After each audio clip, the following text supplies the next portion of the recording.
దేవతలు కూడా తెలుసుకునేటువంటి అనంత తత్వం, సత్యం జ్ఞానం అనంతం బ్రహ్మ అయినటువంటి తత్వాన్ని వేదం ఎలా ప్రతిపాదన చేస్తున్నదంటే అనాత్మ వస్తువుల్ని నిరసనం చేయడమే. అంతేగాని భగవంతుడు ఇది అని తెచ్చిపెట్టి చూపించనక్కర్లేదు. ఏది తొలగించాలో దాన్ని తొలగించేస్తే మిగిలేదేదో అదే భగవతత్వం. ఎందుకంటే నిప్పును తెలుసుకోవడానికి నివురు ఊదితే చాలు. ఇక్కడ నివురును ఊది నిప్పును చెప్పినట్లుగా అనాత్మ విషయమును ఊదివేసి ఆత్మవస్తువుని చెప్పడం అనేదే వేదము చేస్తున్న అంశం అని శృతిగీతల యొక్క తాత్పర్యాన్ని మనం గ్రహించాం. ఆ తాత్పర్యమే నారద భగవానుడు నారాయణ మహర్షి ద్వారా విన్నాడు. సనందనాథుడు జనలోకంలో చర్చ చేసిన ఈ చర్చని నారాయణుని ద్వారా విన్న నారద మహర్షి వ్యాస భగవానుడికి ఉపదేశిస్తే, ఆ వ్యాసుడు శుకునికి ఉపదేశిస్తే శుకుడు పరీక్షణ్ మహారాజుకి ప్రశ్నకి సమాధానంగా అందించిన శృతిగీతలు భాగవత సారము అని మనం అభివర్ణించవచ్చు. దాన్ని నిన్న విస్తారంగా మనం చెప్పుకుని ధన్యులమయ్యాం. అటు తర్వాత కృష్ణకథా లీలల్ని వినాలని కుతూహల పడుతున్నటువంటి పరీక్షణ్ మహారాజుతో సుఖయోగింద్రుడు చెప్తున్నాడు. కృత్వా దైత్యవధం కృష్ణ సరామో యదుభిర్వృత భువోవతార యద్భారం జవిష్ఠం జనయన్ కలిం. కృష్ణ భగవానుడు దైత్యాంశాలతో ఉద్భవించినటువంటి మొత్తం పాలకులందరినీ కూడాను, భూమికి భారమైనటువంటి వారందరినీ కూడా సంహరించాడు. అది కూడా ఎలాగూ అంటే కురుపాండవుల నడుమ భయంకరమైన కలహాన్ని సృష్టించి ఆ పని చేశాడు. ఇక్కడ అంటే దాన్ని ఒక వ్యాజముగా తీసుకుని అసురాంశలు కలిగినటువంటి పాలకుల్ని సంహరించి భూభారాన్ని తొలగించాడు. ఏ కోపితా సుబహు పాండు సుతా సపత్నైర్ దుర్ధ్యూత హేళన కచగ్రహణాదిభిస్తాన్ కృత్వా నిమిత్తమితరేతరత సమేతాన్ హృత్వాన్ నృపాన్ నిరహరత్ క్షితిభారమీశ. ఒక్క శ్లోకంలో మహాభారత కథనంతటిని స్మరింపజేశాడు. ఇక్కడ మాయాద్యూతము, వివిధములైన అవమానాలు, ద్రౌపదీదేవి యొక్క కచాకర్షణం అంటే ఆమె యొక్క జుట్టును బట్టి లాగడము మొదలైన అత్యాచారములు చేశారు అసురాంశలు కలిగినటువంటి కౌరవులు. దానితో దేవతాంశలు కలిగిన పాండవులను క్రుద్ధులుగా అయ్యేటట్లు చేశారు. ఈ రెండింటిని నిమిత్తంగా చేసుకుని ఇరుపక్షాల నడుమ యుద్ధాన్ని ఏర్పాటు చేసి అసుర సంహారం చేసి భూభారాన్ని తగ్గించాడు కృష్ణ పరమాత్మ. మొత్తం ఈ కథలో పాండవులంటే ఎవరో, కౌరవులంటే ఎవరంటే ధార్తరాష్ట్రులు. నిజానికి వాళ్ళందరినీ కౌరవులనే అనాలి, కానీ పాండవులు ధార్తరాష్ట్రులు అంటే ఏమిటో మనకి స్పష్టమైంది. వారి నిమిత్తంగా చేసుకుని పరమేశ్వరుడు చేసిన ఒకానొక లీల ఇది. అయితే ఇదంతా అయిన తర్వాత ద్వారకలో ఆయన యాదవులతోనూ బలరామునితోనూ కలిసి ఉన్న కృష్ణ పరమాత్మ ఒక ఆలోచన చేస్తున్నాడు. ఏమనంటే భూభారం తొలగింది, కానీ ఇంకా నా దృష్టిలో పూర్తిగా నేను వచ్చిన పని సంపూర్ణం కాలేదు. భూభారం ఇంకా తొలగవలసిన అవసరం ఉన్నది. ఎందుకంటే అజేయమైన యదువంశం ఒకటి ఉన్నది, దాన్ని నిర్మూలన చేయాలి అనుకున్నాడు. ఇక్కడ యదువంశం అంటే తాను ఏ వంశంలో ఉన్నాడో, ఏ వంశం వారు తనను కొలుచుకుంటున్నారో వారిని నిర్మూలన చేయాలి. యద్యాదవం కులమహో అవిషహ్యమాస్తే. ఇక్కడ విశేషమైన మాట ఏంటంటే అజేయమైనటువంటిది యదువంశం. వాళ్ళందరూ కూడా దేవతాంశ సంభూతులు. దశమస్కందం చివరిలోనే ఈ మాట చెప్తాడు. అసురాంశలతో కూడినటువంటి పాలకుల చేత భూమి భారం పెరిగిపోయింది. ఎప్పుడో పరమాత్మ ఆ భారాన్ని తొలగించడానికి అవతరిస్తూ దేవతలను ఆదేశించాడు. అప్పుడు దేవతలు, అనేక మంది దేవతలు వారి వారి అంశాలతో యాదవులుగా అవతరించారు. వాళ్ళు కూడా కనుక దేవదేవుడు వారితోనే సంచరించాడు. దేవతలతో శ్రీహరి ఎలా సంచరిస్తాడో యాదవులతో కృష్ణ పరమాత్మ అదే విధంగా సంచరించాడు. మనకి మహాభారత యుద్ధం తర్వాత పరిశీలించినట్లయితే బలంగా మిగిలినటువంటి సైన్యం యాదవ సైన్యం మాత్రమే. వారిని ఏ ఒక్కరు కూడా సంహరించలేరు. కనుక పరమాత్మ వారిని కూడా తొలగించాలి. ఎందుకంటే ముళ్ళును ముళ్ళుతో తీయాలి నిజమే, కానీ ఏ ముళ్ళుతో తీసారో ఆ ముళ్ళును కూడా తీసేయాలి. అది మళ్ళీ జేబులో వేసుకు తీయరగం. అంతేగా ముళ్ళు తీసింది కదా నా ముళ్ళుకి దండం పెట్టుకున్నవాడు దాచిపెట్టుకోడు ఇక్కడ. కనుక దేవతలను కూడా మళ్ళీ వాళ్ళ ధామాలకు వాళ్ళని పంపించి వేయాలి అని సంకల్పించుకున్నాడు. అయితే ఎవరూ కొట్టలేని వారిని ఎవరు కొడతారట, వాళ్ళల్లో వాళ్ళు కొట్టుకునేలా చేద్దామని సంకల్పం చేసుకున్నాడు స్వామి. దీనితోని ఆయన పరస్పర సంఘర్షణంతో వాళ్ళలో యుద్ధం పుట్టించి దాని ద్వారా వాళ్ళు వాళ్ళ ధామములకు వెళ్ళేటట్లుగా పరిహరింపజేయాలని సంకల్పించుకున్నాడు. ఇది ఎలాంటిదంటే ఒక వెదురు పొదని ఎవరో వచ్చి తగలబెట్టనక్కర్లేకుండా దాని ఘర్షణ వల్ల దానిలో పుట్టిన మంటతో అదే ఎలా తగలబెడుతుందో అదే విధంగా చేయాలని అనుకున్నాడు స్వామి ఇక్కడ. అంతేకాదు అలా చేసిన స్వామి లీలలు దానితో పరిపూర్ణమవుతున్నాయి. మొత్తం కృష్ణావతారం స్వమూర్త్యా లోక లావణ్య నిర్ముక్త్యాలోచన నృణాం గిర్భిస్తా స్మరతాం చిత్తం పదైస్థా నిక్షతాం క్రియా ఆచ్ఛిద్య కీర్తిం సుశ్లోకాం వితత్య హ్యంజసానుకౌ తమోనయా తరిష్యంతి త్యగాత్ స్వం పదమీశ్వర. ఈ 2 శ్లోకాలలో ఒక పరిపూర్ణమైన భావాన్ని ఆవిష్కరిస్తున్నారు సుఖయోగీంద్రుడు. స్వామి తన యొక్క అతిలోకమైన సౌందర్యంతో మానవుల నయనాలను తరింపజేశాడు. తన వాక్కులతో ఆయన వాక్కుల్ని స్మరించే వారి చిత్తాలను తరింపజేశాడు. చాలా చక్కని మాట చెప్పారు, గీర్భిస్తా స్మరతాం చిత్తం. తన వాక్కులతో తన వాక్కుల్ని స్మరించేవారిని తరింపజేశాడు. అంటే అందరితోనూ ఎన్నో మాట్లాడాడు ఆయన. ఆ మాటలు ఎవరు స్మరిస్తున్నారో వాళ్ళు తరించిపోయారు. ఎవరెవరు ఆయన మాటలు విన్నారు? మనందరం విన్నాం ఇన్నాళ్ళు కూర్చుని. అది అందరితో ఎన్ని మాట్లాడాడండి. గోపికలతో మాట్లాడాడు, గోపకలతో మాట్లాడాడు. ఆ తర్వాత ఆ స్వామి మాట్లాడే వల్ల అర్జునుడు కూడా ఉన్నాడు. ఇలా ఎందరితోనూ స్వామి మాట్లాడాడు. స్వామి ప్రతి వాక్కు కూడా మధురయా గిరా వల్గువాక్యయ బుధమనోజ్ఞయ పుష్కరేక్షణ. బుధమనోజ్ఞమైన పలుకులు. ఆ పలుకులను ఎవరు నిరంతరం స్మరిస్తున్నారో అంటే కృష్ణ వాక్కుల్ని స్మరించుతూ కృష్ణావతార కాలంలోనే ఎందరో తరించిపోయారు. కనుక మాటలతో స్మరించే వారి చిత్తాలని తరింపజేశాడు, రూపముతో దర్శించే వారి నేత్రముల్ని తరింపజేశాడు, తన పద చిహ్నములతో భూమిని తరింపజేశాడు, తన పవిత్రమైన కీర్తితో ముల్లోకాల్ని తరింపజేశాడు భగవానుడు. ఇక్కడ కీర్తి అంటే పొగడదగినటువంటి పనిని కీర్తి అంటారు కదా, కీర్తించదగినది కీర్తి. భగవానుడు చేసిన ప్రతి పని అటువంటి కీర్తియే. ఈ విధంగా సర్వజనుల్ని కూడా తరింపజేయడానికి కృష్ణావతారం లభించింది ఇక్కడ అని చెప్తూ ఉంటే వెంటనే పరీక్షణ్ మహారాజ్ అన్నాడు, అసలు వాళ్ళ మధ్య ఎందుకు యుద్ధం పుట్టింది? పరమాత్మ సర్వసమర్థుడై కూడా తన వారిని ఎందుకు రక్షించలేదు? ఈ ప్రశ్న వేశాడు మహానుభావుడైన పరీక్షణ్ మహారాజు. దానికి ఇప్పుడు సమాధానం చెప్తున్నాడు ఆయన. తాను అవతరించిన కార్యం కొంచెం మిగిలింది గనక అది కూడా పూర్తి చేయాలనుకున్నాడు కృష్ణ పరమాత్మ. దానికంటూ లీలారచన జరిగింది. పైగా యాదవులు సామాన్యులు కారు. వాళ్ళందరూ కూడా కృష్ణచేతసాం, కృష్ణుని యందు బుద్ధి కలిగినటువంటి వారు, పైగా వృద్ధోపసేవినాం, పెద్దల్ని సేవించేటువంటి సంస్కారం కలిగినటువంటి వారు, బ్రహ్మణ్యానాం వదాన్యానాం అంటే శాస్త్రములు తెలిసినటువంటి వారు, దానశీలురు, అటువంటి సత్స్వభావం కలిగినటువంటి వారు, వారిలో వారు ఎలా కొట్టుకున్నారయ్యా అని అన్నాడు. ఇక్కడ వినాశకాలే విపరీత బుద్ధి అనే మాట మనం వింటూ ఉంటాం. ఎంత మహాత్ములకైనప్పటికీ కూడా వారి ప్రారబ్ధవశాత్తు లేదా కాల ప్రభావం చేత బుద్ధిలో పరిణామాలు వస్తూ ఉంటాయి. నిందలేనిది బొందిపోదునకు సామెత. వెళ్ళిపోవడం ఒకటి ప్రధానం, మిగిలినవి నిమిత్తములు మాత్రమే. దీనివల్ల వెళ్ళిపోయాడు అనుకోవడమే. కొందరు వెళ్ళిపోయిన వెంటనే దేనివల్ల పోయాడు రీసెర్చ్ చేస్తారు. పోవాలి కనుక పోయాడు అంతే. రీసెర్చ్లు మనం చేయడమే అంతే, అది మన కోసం పనికొస్తుంది. ఇంత రీసెర్చ్ చేసి జాగ్రత్త పడ్డా ఇంకోటి పోతూనే ఉంటాడు, అది వేరే విషయం. ఇక్కడ కనుక నిమిత్తం అంతే, ఒక నిమిత్తాన్ని సృజించాలి. ఎవరు ఏ విధంగా వెళ్ళాలో వారికి ఆ పద్ధతి. ఇదివరకు మిగిలినటువంటి వారందరూ యుద్ధంలో పోయారు ఒకరు కొట్టడం వల్ల. ఇక్కడ అలా కాకుండా వారిలో వారే కొట్టుకుని వెళ్ళేటట్టు స్వామి చేశాడు. దాని కథ చెప్తున్నారు. ఒకప్పుడు పిండారక క్షేత్రము అని ద్వారకకు సమీపంలో క్షేత్రం ఉన్నది. ఆ పిండారక క్షేత్రం వద్ద అనేక మంది మహర్షులు ఆ తీర్థయాత్రకు వచ్చి ఆ క్షేత్రం వద్ద ఉన్నారు. వాళ్ళ పేర్లు వింటే ధన్యులు మెప్పుతాం.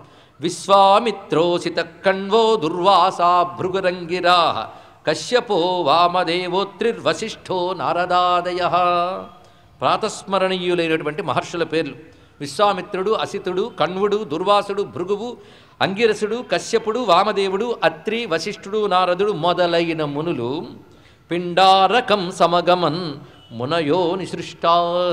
వాళ్ళందరూ అక్కడికి చేరితే అదేం బుద్ధి పుట్టిందో కానీ ఆ యాదవ కుర్రవాళ్ళు కొందరు ఏం చేశారంటే, జాంబవతీ నందుడైన సాంబునికి తే వేషయిత్వా స్త్రీవేషై సాంబం జాంబవతీ సుతం ఏషా పృచ్చతి వో విప్ర అంతర్వత్న్యసితేక్షణ ప్రష్టుం విలజ్జతి సాక్షాత్. అచ్చంగా అతడికి సాంబుడికి స్త్రీవేషం వేయించి ఋషుల దగ్గరికి తీసుకెళ్లారు. తీసుకువెళ్ళి, ఓ మహాత్ములారా, ఈ అమ్మాయి గర్భవతి ఉన్నది, పైగా చీర కట్టించి ఆ నడుము దగ్గర మూట పెట్టించి గర్భవతిలా అలంకారం చేశారు సాంబుడికి. ఈమె గర్భవతి ఉన్నది, పుట్టేది పుత్రుడా పుత్రికో చెప్పండి అని అడిగట. అడుగుతున్నది వాళ్ళని. మహర్షుల దగ్గర ఎలా ఉండాలండి?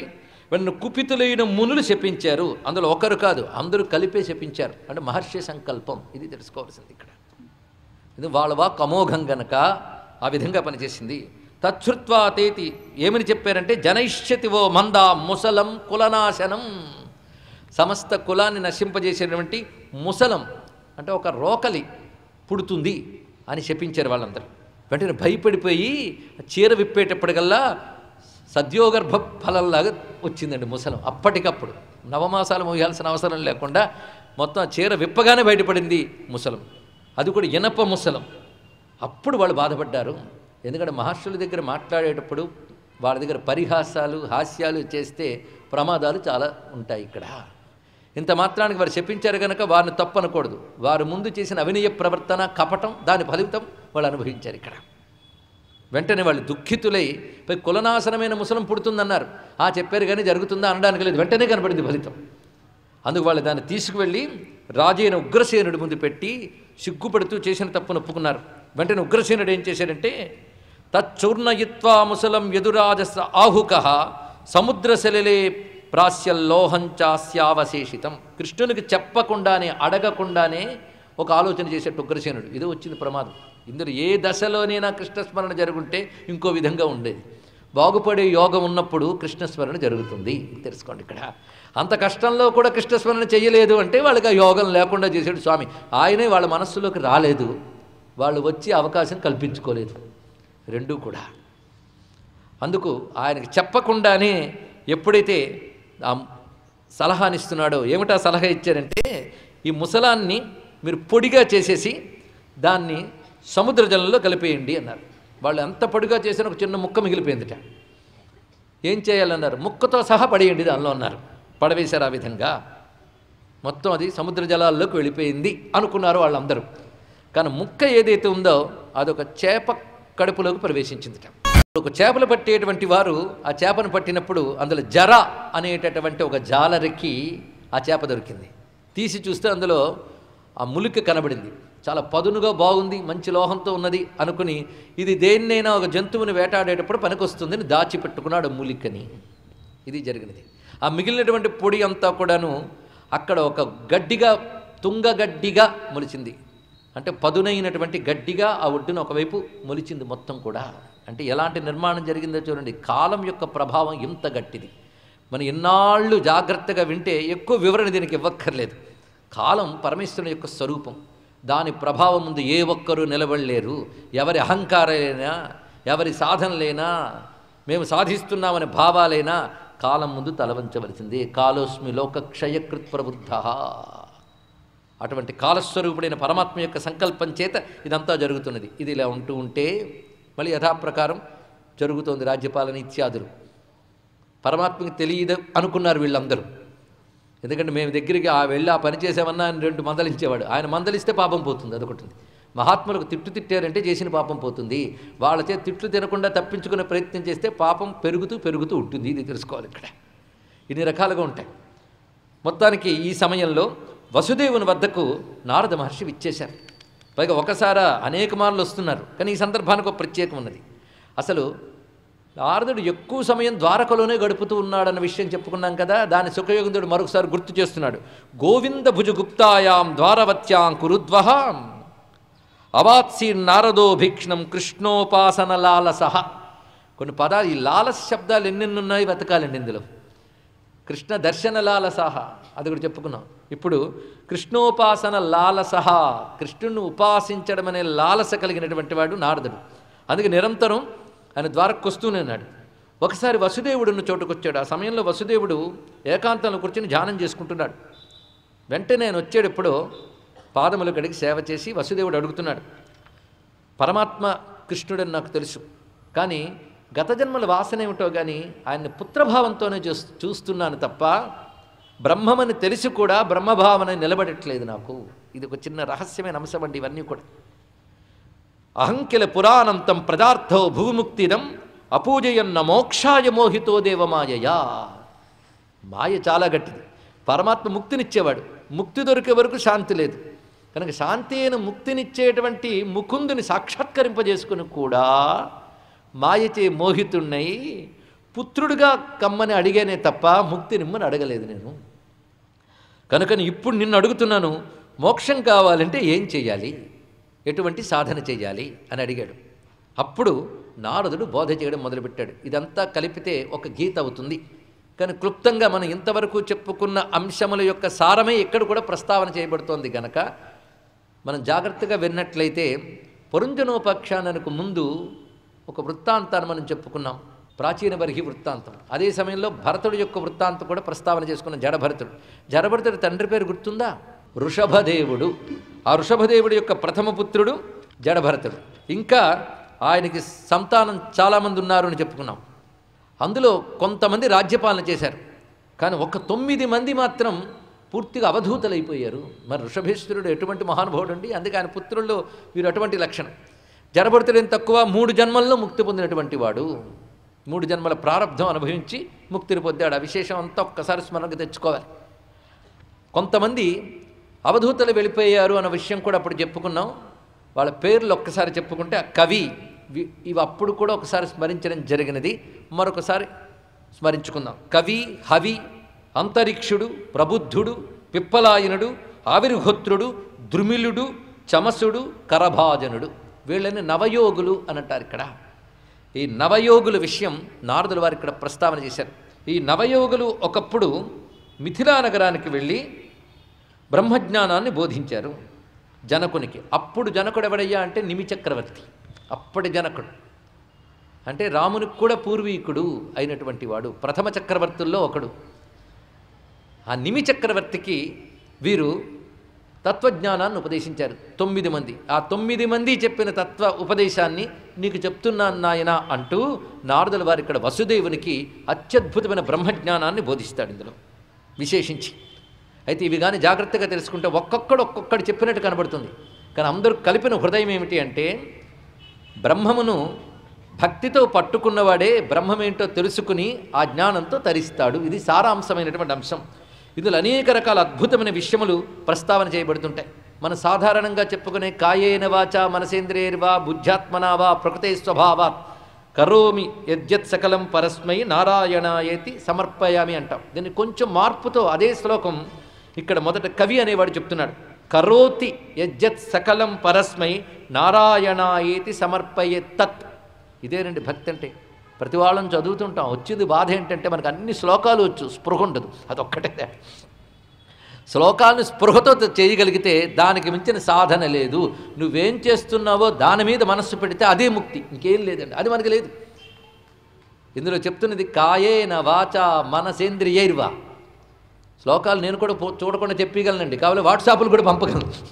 ఏం లాభమయ్యా, నువ్వు స్పృహలోకి తెచ్చుకో. ఇక్కడ శరీరంతో కానీ మనస్సుతో కానీ వాక్కుతో కానీ ఇంద్రియాలతో కానీ బుద్ధితో కానీ నేను ఏవేవి చేస్తూ ఉన్నానో, పైగా పూర్వజన్మ వాసనలను అనుసరించిన స్వభావంతో ఏమి చేస్తూ ఉన్నానో అదంతా నారాయణాయేతి సమర్పయామి. ఒక్కొక్కప్పుడు మనం అనుకుంటూ ఉంటాం బోధలంటే ఇది పెద్దగా ఉంటాయని. మనం రోజు వింటున్నవే లోపల రసం తెలియకుండా ఉంటుంది, దాన్ని చెప్పడమే పెద్ద బోధ. అది ఇప్పుడు మనకు తెలిసినటువంటి అంశం. ఇక్కడ ఇంకేం కావాలి? శృణ్వన్ సుభద్రాని రథంగపాణిర్జన్మాని కర్మాణి చ యాని లోకే గీతాని నామాని తదర్థకాని గాయన్ విలజ్జో విచరేద సంగ. ఇందాక డాక్టర్ గారు చదివిన పద్యానికి మాతృక ఇప్పుడు మనం చెప్పుకున్నాం ఇక్కడ ఈ శ్లోకంలోని. భగవాన్ యొక్క జన్మలు కర్మలు అంటే ఆయన అవతార వైభవాలని ముందుగా విని భావన చేస్తూ గానం చేస్తూ వాటి యందు ఆసక్తి కలిగి ప్రాపంచిక విషయాలపై ఆసక్తిని విడిచిపెట్టి సంచరించడం అనేటువంటిదే ముక్తికి హేతువైనటువంటి మార్గము. ఇప్పుడు రెండవ మార్గం, ఇవన్నీ కలుపుకుంటే తెలుస్తుంది. ఏవం వ్రత స్వప్రియ నామ కీర్త్యా జాతానురాగో ధృత చిత్త ఉచ్చైః అసత్యథో రోదితి రౌతి గాయత్యున్మాదవన్ నృత్యతి లోకబాహ్యః. ఇలాంటి నియమం కలవాడే. ఎలాంటి నియమం? ఇప్పుడు చెప్పిన 2 శ్లోకములు సారం తీసుకోవాలి. ఇప్పుడు మన కోసం సారమే తీసుకుంటున్నామండి, మొత్తం శ్లోకాలు ఎలాగో చెప్పట్లేదు, ముఖ్యమైన ఎంపిక చేసుకుంటున్నాం. వీటిని మనసుని కళ్ళని తెరిచి విని ధన్యులమవుతాయి వాళ్ళు. మనం ఇలాంటి నియమములతో అంటే భగవత్ కథాశ్రవణం చేస్తూ ఆ చేస్తున్న కాలంలోనే ప్రాపంచిక విషయాల నుంచి మరల్చే ప్రయత్నం చేయాలి. అంతేగాని ఆయనే చూస్తాడులేండి అని కాదు. ఇక్కడ ఆయన చెయ్యి పెట్టుకు పైకెత్తుతాడు, కానీ నువ్వు పైకి రావడానికి చెయ్యి ఎత్తాలి కదా. అది నువ్వు చెయ్యెత్తితే ఆయన చేయూతనిస్తాడు. నువ్వు చెయ్యెత్తకుండా నువ్వే ఎత్తవయ్యా అంటే చేయడు. తెలుసుకోండి ఇక్కడ. కనుక నువ్వు బయటపడాలని ప్రయత్నం చేసినప్పుడు ఈ కోపాన్ని వదిలించుకోవాలని నిశ్చయంతో నువ్వు కొంత సహకరిస్తే కానీ ఆయన ఏం చేయడు ఇక్కడ. కానీ నేను ఇంకా కూరుకుపోతాను, నువ్వే లాగుతూ ఉండంటే ఆయనకేం పట్టిందండి ఇక్కడ. అందుకు గొప్ప మాట చెప్పాడు ఇక్కడ. అతడు నిరంతరం హరినామ కీర్తన హరికథాశ్రవణము చేత పరమాత్మయందు అనురాగం చేత ప్రాపంచిక అనురాగము నుంచి విముక్తుడై తన చిత్తము ఉచ్చస్థితిలోకి తీసుకువెళ్తాడు. ఉచ్చస్థితి అంటే ఉన్నత స్థితి. ప్రపంచంతో తిరుగుతున్నంతసేపు నీచ స్థితి, పరమాత్మను అంటుకున్నంతసేపు ఉన్నత స్థితి. ఒక్క మాట తెలుసుకుంటే చాలు, అది ఉచ్చస్థితి. అది వేగంగా జరుగుతుంది. ఎప్పుడు ఉచ్చస్థితి అంటే నిరంతర భగవన్నామ భగవత్కథ శ్రవణ స్మరణాదులతో తాదాత్మ్యం చెందినప్పుడు జరుగుతున్నది ఇక్కడ. అటువంటి వాడు ఆ ఆనందంతో ఒక్కొక్కప్పుడు నవ్వుతాడు, ఒకప్పుడు ఏడుస్తూ ఉన్నట్టు కనబడతాడు, ఇంకొకసారి గట్టిగా పాడుతూ ఉంటాడు, నాట్యం చేస్తూ ఉంటాడు. సరిగ్గా ప్రహ్లాదుడి కథ గుర్తు తెచ్చుకుంటే సరిపోతుంది ప్రతిదానికి. ఇంకోటి హవి అనేవాడు చెప్తున్నాడు, సర్వభూతేషు యత్పశ్యేత్ భగవద్భావమాత్మనః భూతాని భగవత్యాత్మన్యేష భాగవతోత్తమ. నాయన, భాగవతోత్తముడు అంటే ఏంటో చెప్తున్నాం. భాగవతోత్తముడు ఈ మాట వింటూ ఉంటాం. భాగవతుల్లో ఉత్తముడు అన్నాడు. ఉత్తముడు అంటే వాడిని మించిన వాడు లేడు, హయ్యెస్ట్ డిగ్రీ. భాగవతుల్లో ఉత్తముడు ఎవడో చెప్తున్నాను. అంటే ఉత్తముడు ఉన్నాడంటే మధ్యముడు నీచుడు కూడా ఉంటాడు. నీచుడు అనగానే శబ్దం ఏం లేదని కింద ఉన్నవాడని అర్థం. నీచ శబ్దాన్ని కూడా కింద ఉన్నవాడని అర్థం. కానీ ముందు ఉత్తముడిని చెప్తాడు, తర్వాత మధ్యముడిని చెప్తాడు, తర్వాత నీచుడిని చెప్తాడు. మనం ఎక్కడున్నామో తెలుసుకుని తర్వాత దానికి వెళ్ళే ప్రయత్నం చేయాలి. ఇది ఇక్కడ ఉత్తములమే అయ్యి ఉంటే కిందకి దిగే ప్రయత్నం చేయకూడదు. అది ఇక్కడ గ్రహించవలసినది. ఇక్కడ అసలు నీచం కంటే ఇంకా నీచంగా ఉంటే ముందు నీచంకి వెళ్ళే ప్రయత్నం చేయాలి. ఇక్కడ తెలుసుకోవాల్సింది ఇక్కడ. అందుకు ఉత్తమ, మధ్యమ, అధమ 3 చెప్తున్నాడు ఇక్కడ.